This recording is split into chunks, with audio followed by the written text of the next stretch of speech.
All right, we're live. We are live. We are live from Wrigleyville. Post game, Phillies 10, Cubs 4. What a Yes. day at the Federal Landmark. The friendly confines were very friendly to the Phillies today. We were. Yes, we were. And a little frustrated. But in the end, what did we learn? Because it's a long season. And we're just happy to be here, aren't we? Well, I mean, that's obviously not the way you want things to go today. But hey, we talked about it. What was it last week Mm-hmm. with our win the series mentality, right? Like that's what we talked about. And Yeah. Tomorrow's a new day, and tomorrow we can still win the series. So you're going to have days when you go out and you just don't have your best stuff. And the good news is we took game one, so we're still in it. We just got to take game three and win the series. That's a good point, having your best stuff. Because it seems like Ben Brown is either unhittable or very hittable. And I get that that's a weird statement, but the reality is he wipes dudes out with, you saw it today. He threw one in the other batter's box and he induces swings on terrible pitches. And it seems like at this point right now, he's chasing that swing. And the problem with that is right now, Neil, is that he's racking up pitches. So in the fourth inning, he's at 71 going into it. And we're just trying to figure out how we can get him through 5 to get a win, right? Like it just kind of unraveled on him right then and there. And when you have that mentality of it's me versus them, and it's only me versus them with this defense, with this park, with the wind blowing in, Ben Brown has got to have a little bit of a mindset change in my mind, because he is a dog, because you can't get swings like that without having stuff. And he has stuff. But if you can't stick around long enough and you can't last, then how quality is that stuff if it can't be a quality start? So that's my biggest question right now with Ben and his growth. If he's going to be a frontline starter for us in the future, and honestly, we need him right now to be that. Justin Steele's gone for the year, and we need a guy to step into that role of every fifth day we know that Ben Brown is going to give us something. And right now, it's either lightning or get me out of here fast. And that's frustrating. So what do you think? How can he grow? Where do you see him making an adjustment? Is that possible with a guy like Ben Brown when you have that kind of stuff? When you're that electric, can you change? Yeah, I mean, the thing is, I think Ben's got to. Ben does an excellent job missing bats when he's when it's an even count, right? When he's 0-0, when he's 1 ball, no strikes, when he's but when the count gets 1 ball, 2 strikes, it's like that should be the point when it's like, okay, let's throw some wipeout stuff here. And that's the only thing missing for me with Ben is the wipeout stuff. Like where's the wipeout stuff at the end of an at bat? Like that's the problem. Where's that at? You know there what it I mean? is. Like you flip it though. That's the problem. He's throwing wipeout stuff with 1 ball, not with 2 strikes. Right? So he's wiping a dude. You can't strike a guy out with 1 strike. Sorry, that's the rules, Ben. So why would I throw my best breaking ball when I can't wipe him out? And I think that's where he's at. So that's a good point, because where is the wipeout stuff? It was already thrown. And now they're going to take that, right? Good hitters, you get 1 chance at it. And he's blowing that early, and now he's losing it late. And you saw it with a good hitting team today, a very patient team today that says, oh, okay, that was a terrible swing by me, but I'm not going to swing at that again. So a few times today he did rack up some Ks, but the reality is the damage was done when he had no more wipeout stuff left. And that's exactly right. He's got to figure out how to flip that. So, pair that with, quite honestly, he's been bailed out for the first few starts with really good offensive production behind him. And so he could carry that 4+ ERA, but still be giving us quality starts and opportunities to rack up Ks and giving us a chance to go later in ball games. But that's because the offense has held him up. Today against Luzardo on national TV, he looked like he was ready for it until it was gone. Right. And it unraveled so fast. And that's the problem with young players in this league today. When it goes fast. And we just weren't prepared for that. We weren't hitting for him behind it, and that's frustrating. Speaking of that, Luzardo carried the no-hitter into the 5th inning, and somebody said bunt. Okay. When is it okay and when is it not okay to say we should probably figure out how to break this up by doing a bunt and forcing something that we might or might not normally do? When is it okay to bunt during a no-hitter, quite honestly, with me? Man, that's a good one. That's a good question, because I obviously was sitting next to you at that time and was obviously the one who said, I think because it was PCA. Yep. PCA comes up with no outs, bottom of the 5th. Yep.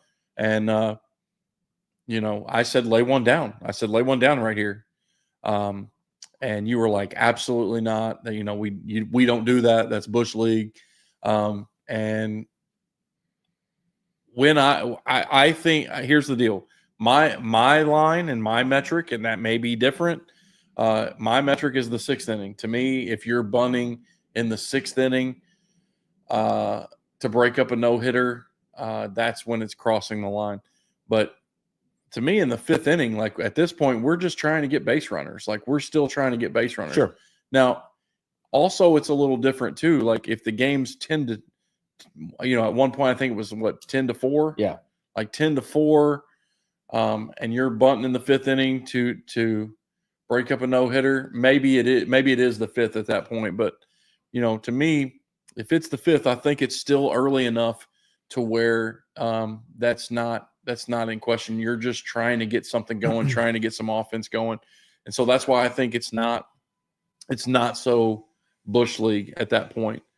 But what about you? I mean, what do you think? So Pete's got that shot in his bag, right? Pete has that bunting game in his bag. Okay. So I think that's the other point too, is like it is Pete and he bunts. Sure. So it's not, you're not throwing a guy out there who doesn't typically bunt.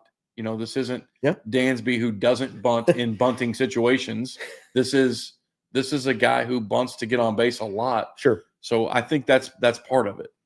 My only concern is this, and my question is this: is Pete a superstar? I think so. He's a budding one at least, right? Yeah. Do you want your budding superstar to break up a no-hitter with a bunt? But that's how Pete gets on base, in my opinion.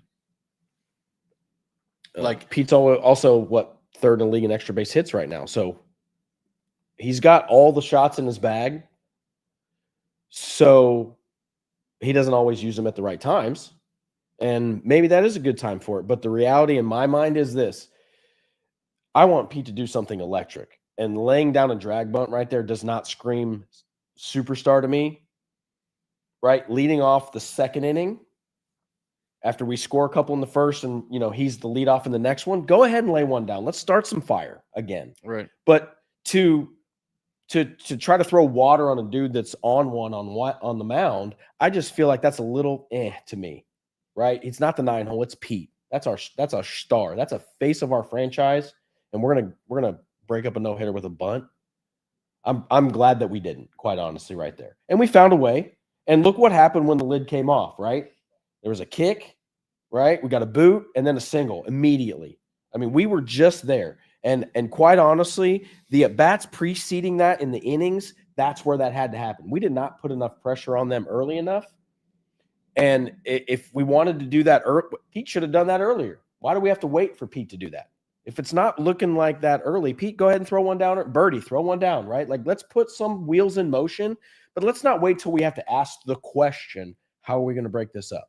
Because that's a silly business to be in. Quite honestly, that's a bad team mentality in my mind. We should be better than that. And we weren't grinding out at bats on Luzardo. And that's why we got it. And we finally popped the lid off and we got him out of there, but it was a little too late, in my opinion. No, I totally agree. And I think it was like you said, like once it, we just need somebody to pop the lid off. And that's what happened, Mm-hmm. And it wasn't even a base hit. I think it was I don't know if it was a Maya or somebody got a Turner kicked it. Turner, booted a ball and got on base. And then that led to the next at bat was literally 2 pitches in. We get a hit. Sure. So that's all it does take. It takes one guy to bust up a no hitter, but after that, it seems like it's contagious. So this offense has been contagious. Yeah. Let me ask you a question. Yep. Is there a key play to the game where you felt like that's where it kind of broke open?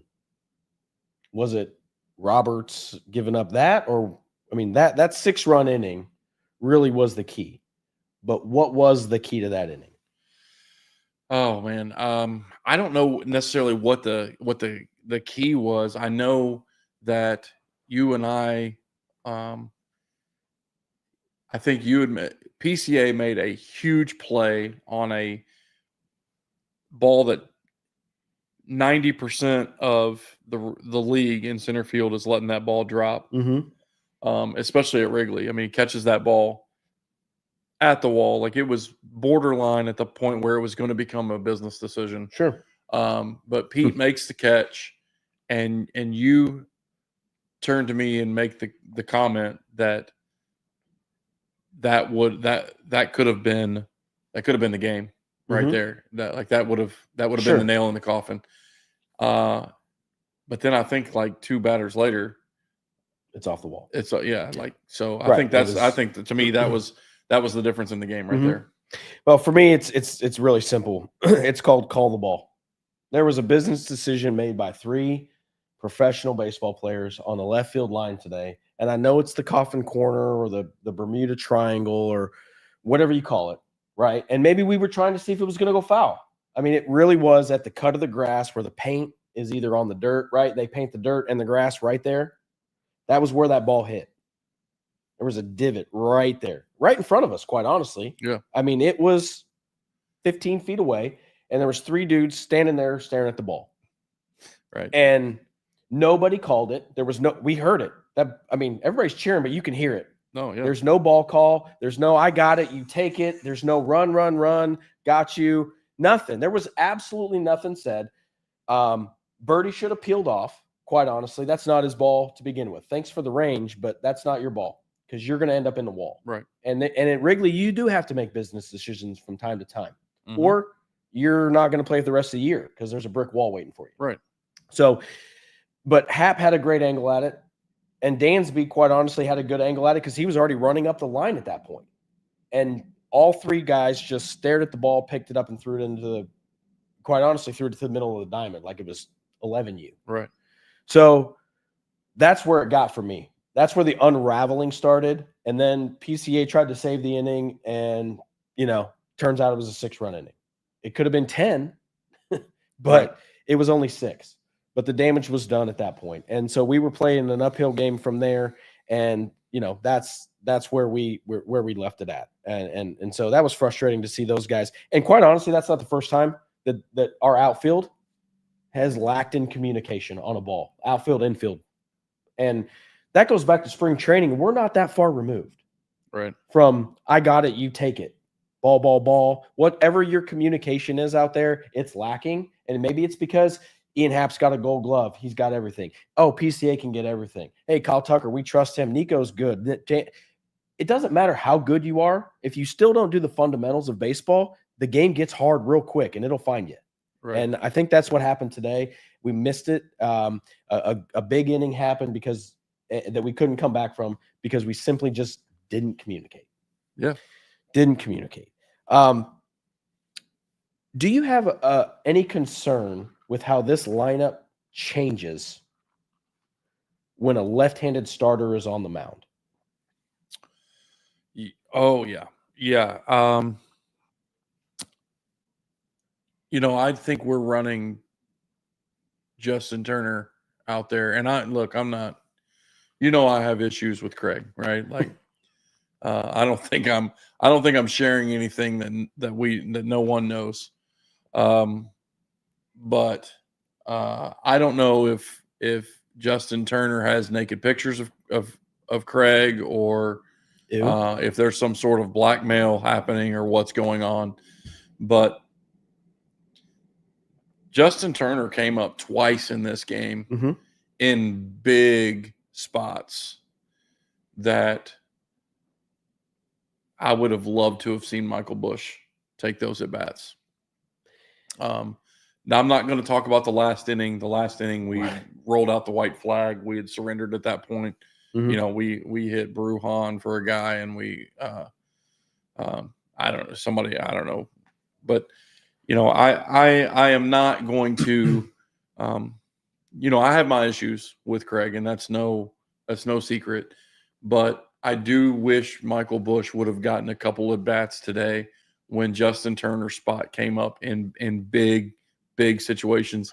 And he I don't know. We didn't. I don't know if and maybe Michael Busch is hurt. Maybe there's something we don't know about. This might be one of those things that we hear about a week from now or a couple days from now, that Michael Busch has tweaked something. But I don't know. We're trying to go out here and win a series. And if you want to play a couple guys that don't typically get to play or aren't getting the reps that you think they should get, but let's go win the daggone series and then give some guys at bats. I would have loved to have seen, it was on Fox today. It was a nationally televised game, right? And we're rolling out a lineup that I don't know. I don't like. And I know we're going to talk about other parts of the lineup here in a minute. But I don't know. What do you think? Well, that's a great point. It's nationally televised game, and I know you shouldn't change your strategy for that. But if you're here to showcase as well, why not roll out your best lineup? They rolled out their best pitcher, right? And I know that we can't plan that. Like, we're not going to change our rotation based on, Fox is here. That's not what I'm saying. But the reality is, why can't Michael Busch hit against left-handed pitching? Like, is it like we can't or we won't, right? I think at this point we won't hit him. And that's frustrating because look at his numbers, first of all. That's only against right-handed pitching. Okay, whatever. But the reality is he is a good hitter. And if he's one of your best 3 to 4 hitters, then it shouldn't matter. If that's the same mentality, how did Kyle Tucker get to the point where he's allowed to hit against everybody? Right? Oh, well, he's earned it. Okay. Yeah. Michael Busch came in as a rookie last year and pretty much earned it. Yeah. Tell me how you earn it. Like, how many more earnings do we have to get? Right. If we trust Michael Busch, if we trust him to be our everyday first baseman, then why isn't he our everyday first baseman? So until that mentality changes from the clubhouse out to the lineup card, then I will continue to be frustrated with that. And then in the end, it seems like Craig still stays with that through the game. It doesn't change. It's not like, this is a big spot. Luzardo's finally out. Let's go get him. Like, Busch, go hit. Bases loaded. I know Turner gave it a ride, right? Sack fly. But you said it. That ball leaves if it's off Busch's bat. And quite honestly, Turner does not have that kind of power to play Wrigley right now. He doesn't have the power to play Wrigley in early season. He might pop 10 this summer, but that's all wind aided. So I don't know. That I want Michael Busch to play every single day. Everybody else plays every single damn day. Why can't your guy that you traded for, who showed what he was worth last year, not be that guy? Show him some trust. Show him some love. That's what he deserves. In my opinion, he deserves it. And that's frustrating. So maybe he needed a full day off. Congrats. Enjoy your day off, Busch. We're going to need you tomorrow. Hopefully he comes back and wraps a couple tomorrow and we'll be good with it. But that's not on Busch. That's on Craig, in my opinion. Other parts of the lineup, though, because of that, it changes, right? So now the 2-hole changes. Tucker moves back. And I don't have the numbers on it, and maybe It's a lot more readily available. But what are Tucker's numbers in the 3-hole versus the 2-hole? It seems to me like there's a drastic difference in it. I know he struggled a little bit today. He had a couple K. His first 2 at bats were 2 Ks, and it was that's hard to do. That's hard to do. Luzardo had some good stuff early, but that's hard to do. Strike Kyle Tucker out in your first 2 at bats of a ball game where he's got his plan and you've got yours, and you beat him twice in a row. Woo! That's either he had some special stuff today, or I think that the 3-hole is a little bit maybe not his place. And we got to break up the lefties, so we're gonna move. We got to move the lefty back in the lineup so we don't have back-to-back. No, leave him alone. Leave Kyle Tucker alone. And if you feel like that's such a problem with Justin Turner has to hit in the 4-hole so he can't blah, blah. No, I'm done with that. I'm done with the Justin Turner experience, and I'm done with moving Kyle Tucker around.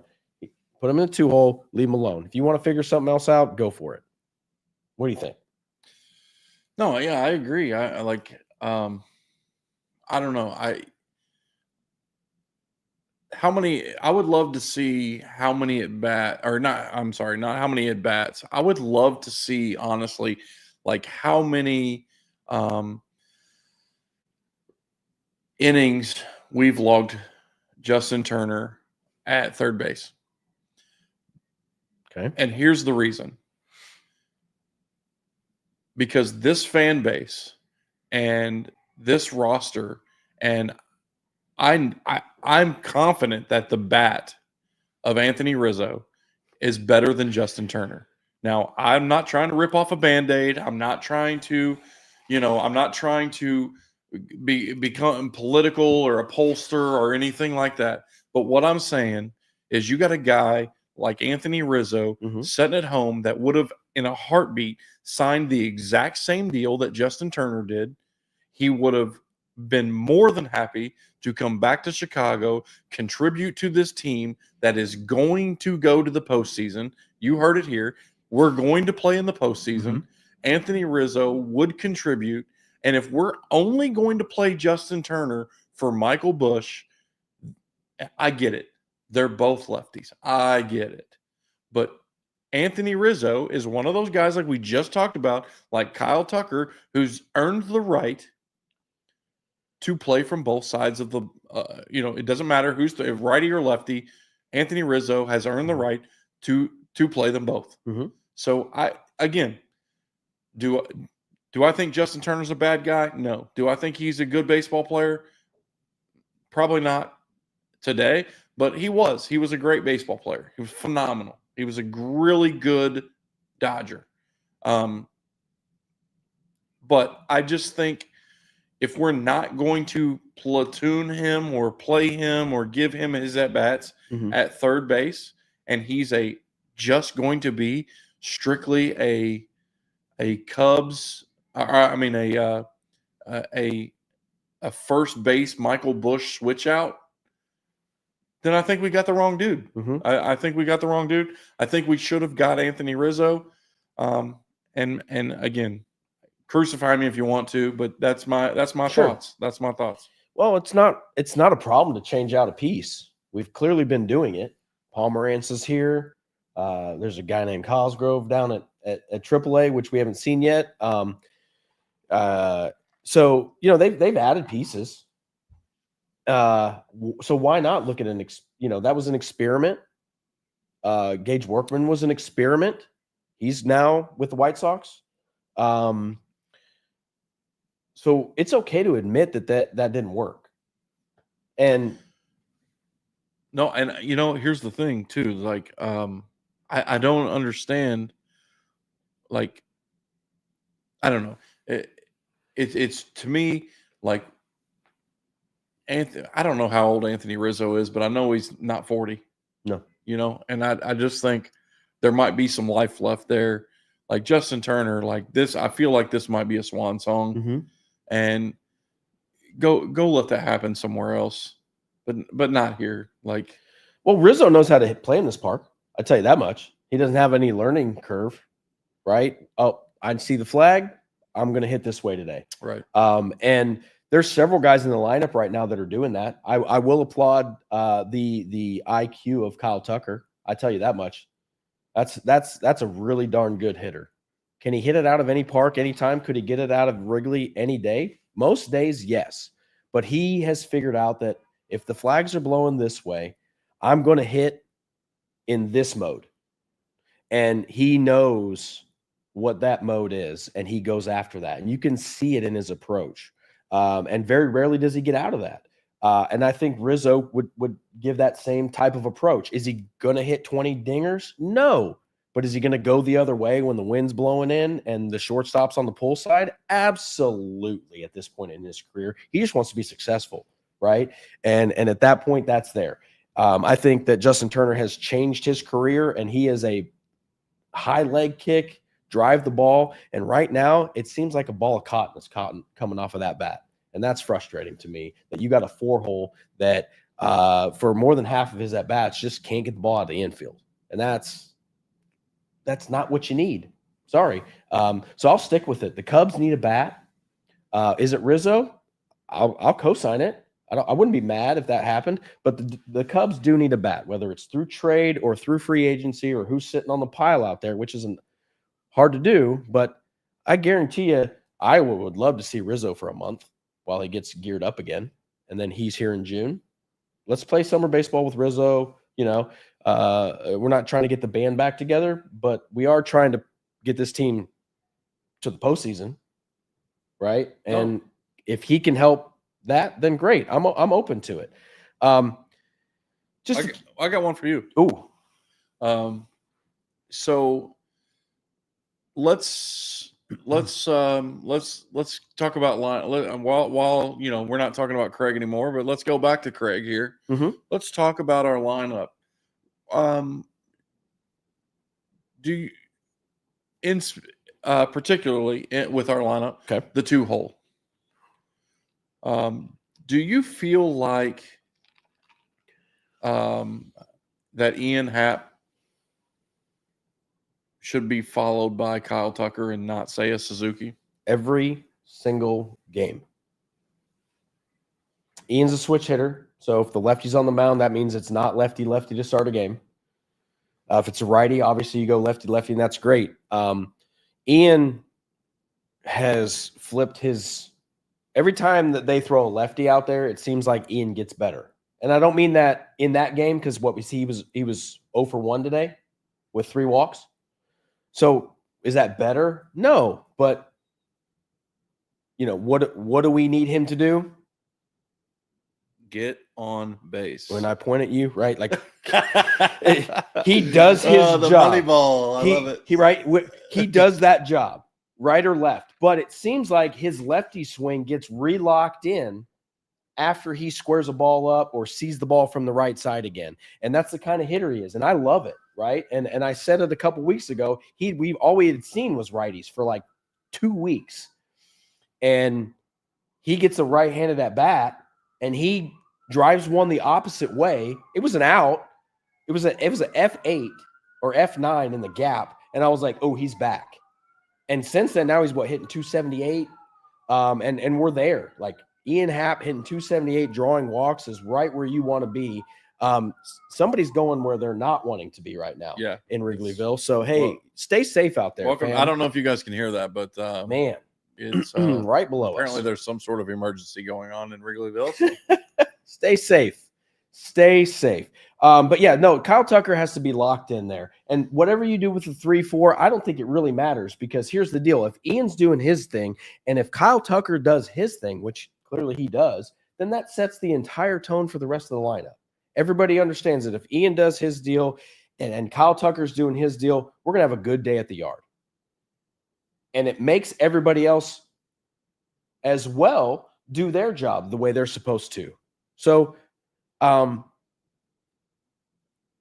the statistics also show that the 3-hole is the hardest hole to hit in. And I mean that in an odd sense, but it is you have to hit with 2 outs in the first inning a lot. It's a thankless position, and I would rather have Kyle Tucker driving Ian Happ in right? Or he's getting on base if Hap doesn't get on base, than having Tucker try to start an inning with 2 outs at any point in time. And it seems like that happens once or twice a game, that the 3-hole comes up in a negative position. 2 outs, nobody on. 2-hole, way more productive. So leave your best guy there. We'll figure out the 3-4. And quite honestly, if you want to keep throwing Justin Turner in there, then absolutely Kyle Tucker has to stay in the 2-hole. If you are dead set on Justin Turner hitting cleanup in this lineup, I would rather see John Birdie in that spot. Just let him slap it around a little bit and maybe move some runners. And that's where we're at. The lineup is frustrating at times, and it seems to be and it seems to be against key left-handers and in key moments where we need to have that happen. You know, it is frustrating because again, and I don't want to pile it on the guy. Like, I mean, he's had a phenomenal career, right? But like why is he in the 4-hole? Like, Right? Can he hit 7, 6? yeah, like, well, I don't understand that. Like, if if we're going to play Justin Turner, he's got it. We're putting him in the cleanup spot, like, no matter what. And it's like, what are we doing? Like, what is he? You know, we talk about, we talked about Kyle Tucker. You've earned the right to hit against right-handed pitchers and left-handed hitters. What has Justin Turner shown us in 2025 that he's earned the right to hit in the cleanup spot? Like, I don't know. Well, I got an idea. Let's put Tucker in the 2-hole, and then let's put Nico in the 3 spot, because Nico, what's he do? Gets on base. And then how about Seiya in the 4 spot? Like, I mean, what? Yeah. I don't know. To me, and I get it. If you tinker a lot, then that's the knock, right? Like, oh, he tinkers with the lineup too much. Sure. But I mean, my goodness, when you got Justin Turner, you got Justin Turner hitting in the 4-hole for us. I don't know what I would have a hard time as a player if I, get out of my car, walk across the street, snap a couple of pics for Sam, and then sign some autographs for some kids and walk in and see the lineup and think, are we trying to win today? Well, we've been better at winning than losing. We're still a very good baseball team. Absolutely. And we're playing a very good baseball team. So in the end, it's another day at the yard. And we aren't Philly sportscasters. So this is not doom and gloom. We have a chance tomorrow to WTS, win the series. And if you had told me on Thursday we're gonna win another series, we're gonna go 2-1, I'd say I don't care how we got there, just get there. So we can be frustrated today because we're sitting here, we were in the yard, and we watched that happen today. So we're gonna take a deep breath now, right? And we're gonna come back tomorrow and we're gonna roll it out. We got J-Mo on the mound. From all accounts, it seems like we're going to roll out our best lineup, or best available lineup, if you will. I don't love that there's a couple of bullpen bullets that have been shot today for back-to-back days. Palencia is probably down for tomorrow, and Keller's going to be down for tomorrow. That's back-to-back days for both of them. So I'm a little concerned about how that's going to roll out from the 6th inning on. And we're going Sunday night baseball, so Wrigley's going to play a little different tomorrow night. We'll see how that goes.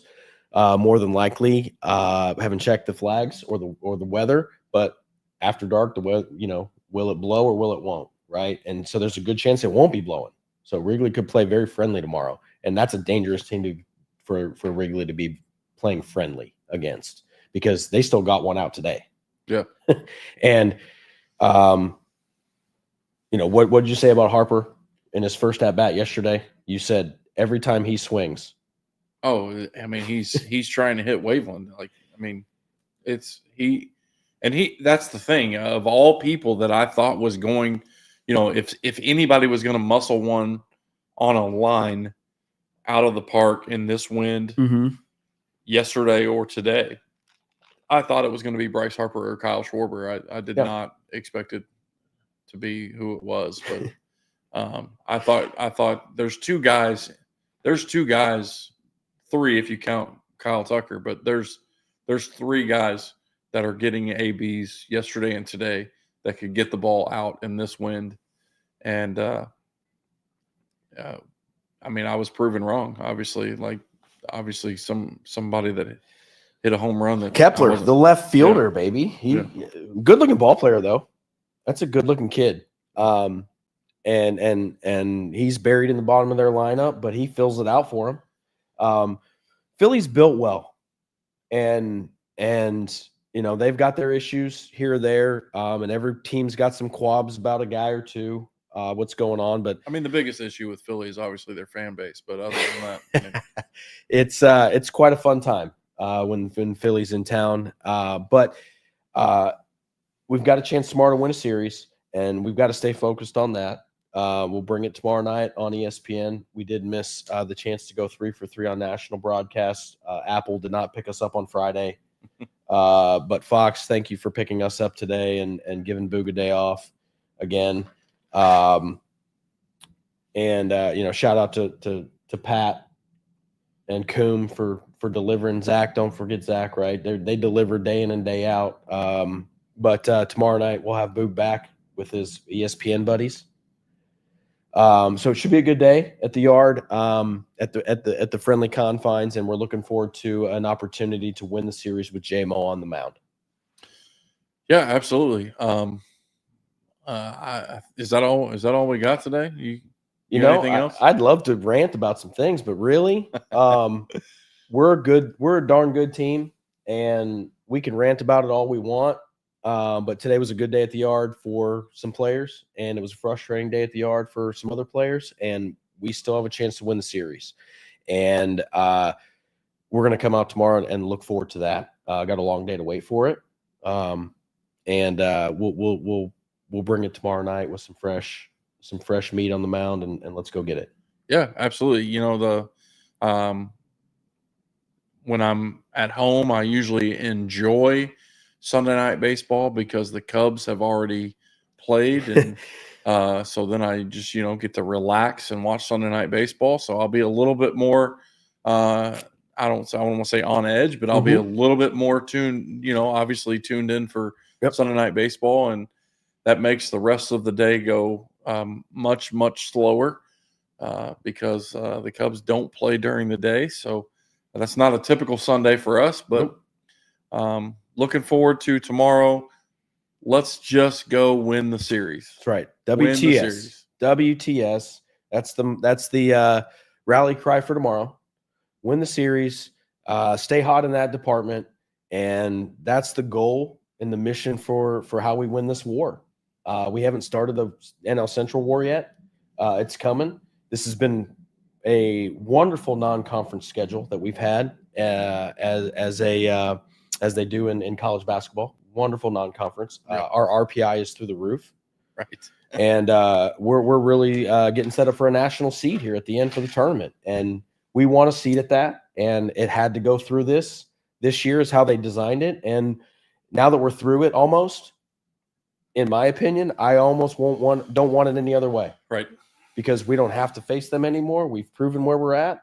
We know what we're going to need to improve as well, because that's not how it's going to be. Shohei and the guys that we're dealing, a lot of these bats that we've baffled are not going to be that in September and October.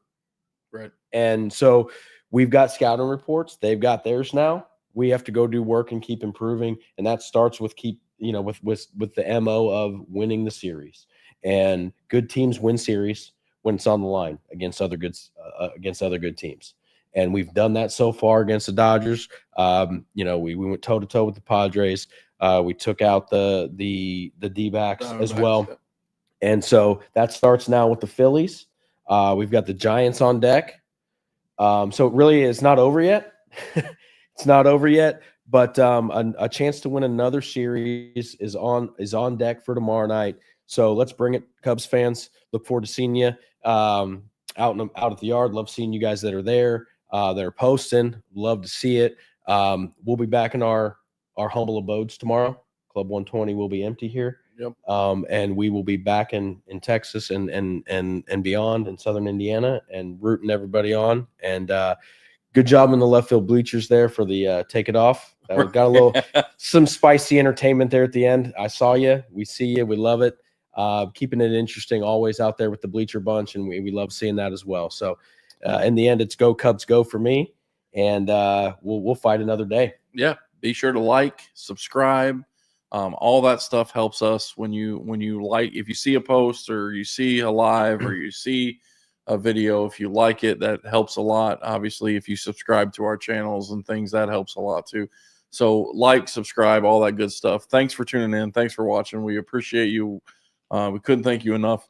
But that's all for us. Go Cubs, go.